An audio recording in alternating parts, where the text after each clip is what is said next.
Hey guys, welcome back to some more AFK Arena. Today we're back over on our YouTube account, and in today's video we're going to be looking at the top 5 things that I would like to see some adjustments or some changes for AFK Arena. Now most of you know I've been playing this game for 5+ years, really enjoy it, but there are some things that I feel like Lilith is a really big miss when it comes to AFK Arena, starting with number 1, which is the collections and the Ghoulish Gallery.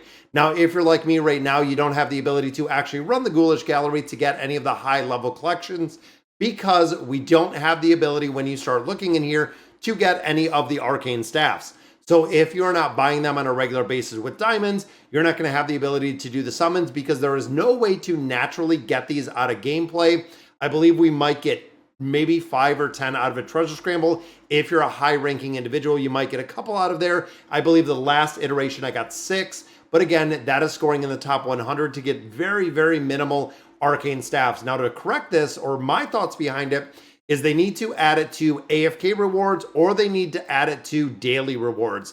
That would be a way for both parties to get something out of there, at least giving us some sort of arcane staff income. Even if they looked at it and really, and I got to figure out the new layout here, but within the field of stars, we know there is stars over here. If they had the ability to, again, add those arcane staffs into this, and essentially give them, again, through the daily chest, the weekly chest, through the AFK rewards, through any other methodology, short of just having us buy them as we know we can every single day in the store. Now, the cost with this, if you're looking to get these arcane staffs, not only can you only get 3 a day, which is really nothing, so literally it's going to take you 4 days to do a 10 pull, but also there is a very high cost with this. If you're buying the staffs out of here 10 at a time, of course, it's going to run you 3,000 diamonds. When you couple it on top of buying your time emblems and everything else, including having diamonds to go ahead and build out and really buy on the Celestials and the Hypo heroes, you don't have enough income when it comes to diamonds because, of course, you're splitting it between a lot of different sources. Now, also looking in the store, that means that we are not buying our cores. We're not buying the baits out of here. We're not buying the staffs. There is so much, again, that I feel is neglected in here just to have enough diamonds to do the summons. Now, even looking from my perspective, I do put around $100 a month into AFK Arena, and unfortunately, I'm not able to really buy or build any other collections other than the ones that I bought with the initial staffs they gave us. So again, this needs to be adjusted in a really big manner. Second one I look at is the Dragon Isles. Now, of course, when it comes to getting heroes out of here, with them releasing 5 heroes at the same time was an absolute game changer.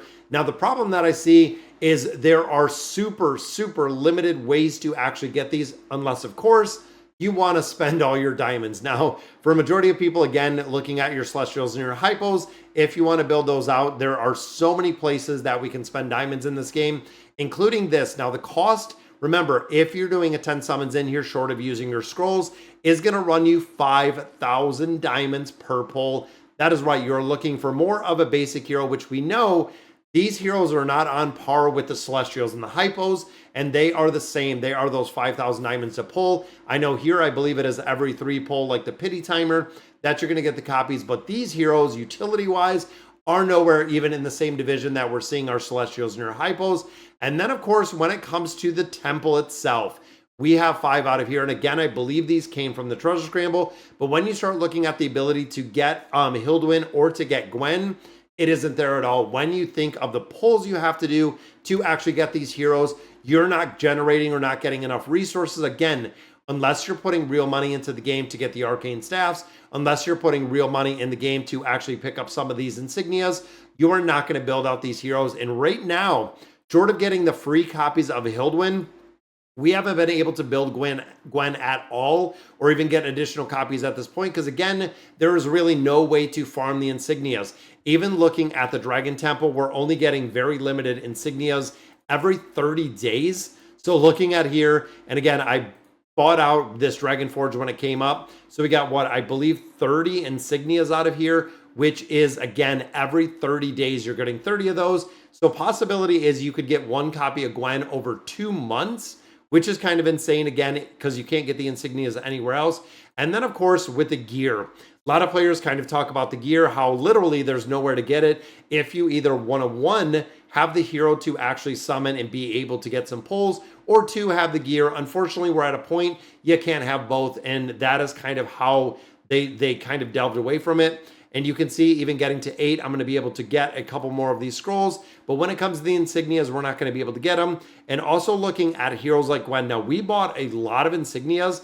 We got her up to Mythic to get the signature item. One more copy is going to be Mythic Plus. But the basis of how we're going right now, we're probably talking months and months and months, unless they give us a lot more insignias to actually get her up to Ascended, then to get more copies to build her up to that 1 star. Now, Hildwyn, of course, we are getting free copies of, but if you want to build Gwen, you don't have an option. And of course, if you want to exponentially build Hildwyn faster, again, you don't really have an option because we're not getting enough insignias in there, which is really kind of disappointing. Now, of course, when we start looking at the bounty board, this is another place that I feel this is kind of disappointing, is when it comes to our epic emblem choice chests. Now we know we get 2 of these a day. We were getting, and I believe it was 10. Taking it from 10 to 2 gives you the ability to essentially not build anyone.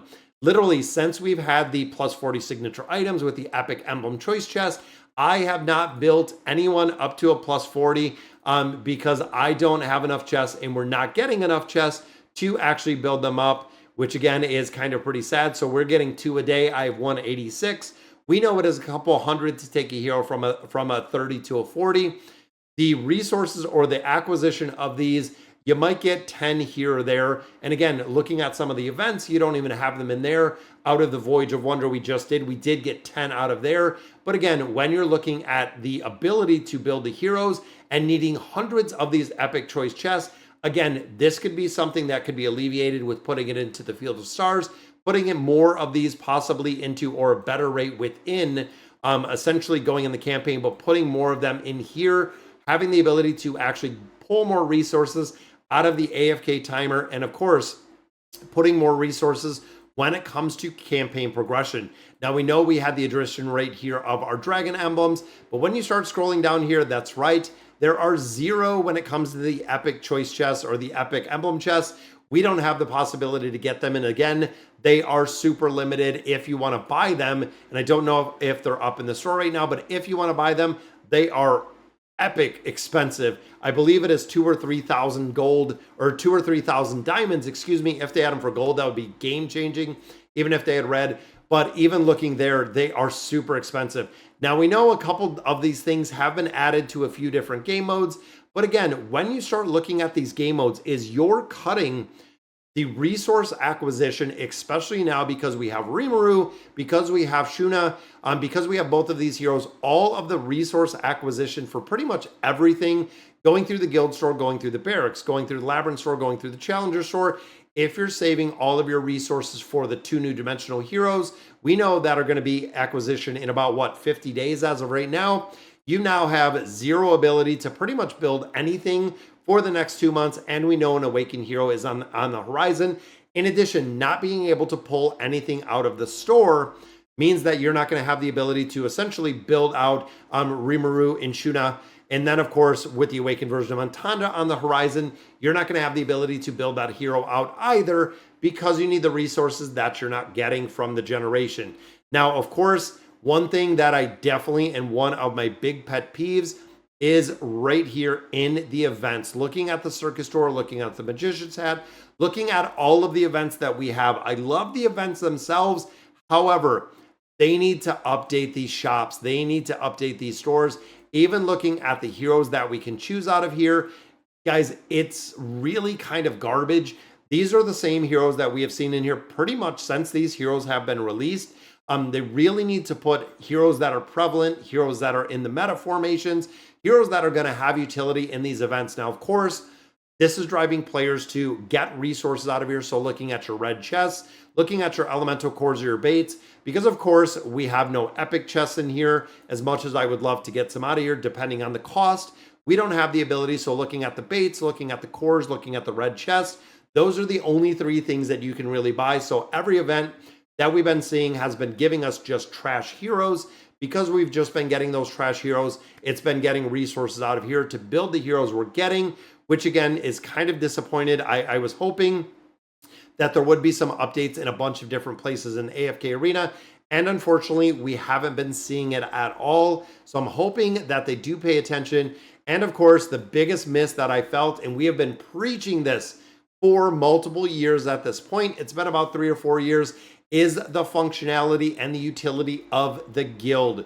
Now, looking here in Adventure Walk, we do get some chests out of here, but looking at the ability short of the Abyssal Expedition for guilds to build a community, to do things together, to have guild hunting, to have guild bosses, it doesn't exist in this game.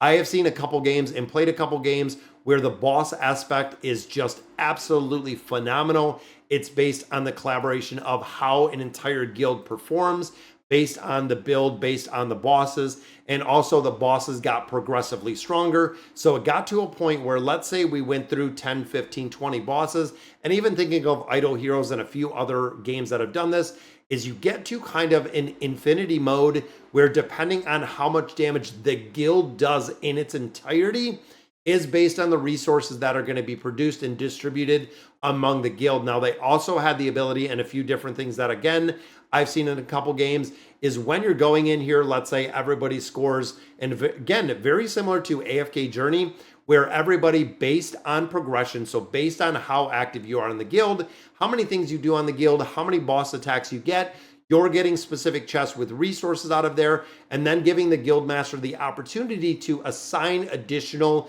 chests out of there, again, based on contribution, based on utility, based on whatever it may be, to essentially get a lot more resources. And again, that is something that they have implemented into a couple other games, including, I love how they're doing the guilds in AFK Journey. Looking at the battle drills, again, it is really a guild collaborative effort within games that I feel really bring guilds together, bring the utility together for the guilds, also making sure they're active, but keeping interest not only in supporting yourself within a game, but also having the ability to help and really for the greater good in a big picture of building up that guild.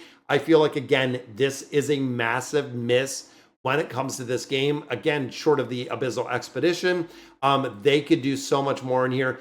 And even looking here, this is all by yourself. Guys, everything within the hellscape, as much as I like the design of the bosses, the layout, kind of, it's really cool to see. This is solo. This is by yourself. You can copy some team comps. You can do whatever. There is no collaboration with the guild whatsoever, which, again, I feel like is a massive, massive miss. So, of course, guys, looking at the Ghoulish gallery, looking at the Draconic heroes, the guild functionality, I would love to see the epic chest with an update to the Field of Stars. And of course, the events need some really fine tuning in there. So we're going to end this with the Glorious Spectacular. Now, of course, we know we're going to pick up some more keys in here. We got to complete the labyrinth one time. I don't even know if we went in here and we swept this yet, which we have not. It just reset.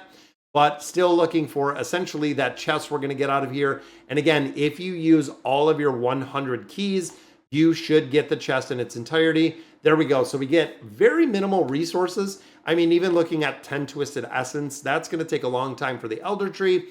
Looking at diamonds, looking at Poke Coins, little bit of resources in there, but ultimately we are just looking for this chest to see exactly what we want to build. And of course, I have a chest already that has the Awakened version of Belinda in there. So let me know in the comments, because I might just snatch up another copy of the Awakened version of Belinda, use this one for the Awakened version of Belinda, and then of course, walk my happy self over to the Rickety Cart, recycle all of those, of course, to build the Awakened version of Entendre, starting it off with one single free copy. Now, looking at the exchange here, we have actually done it 2 or 3 times that we've gotten free copies of different heroes just based on the relationship and based on the ability to exchange for those heroes. So it's really cool. And guys, most players, until you're very, very high level, never even use the Rickety Cart. There's not really any functionality behind it, short of when you get very high level, when you have a lot of heroes to actually build. All right, guys, so that is going to do it for today's video. Let me know in the comments what you guys think. And as always, thank you guys for watching.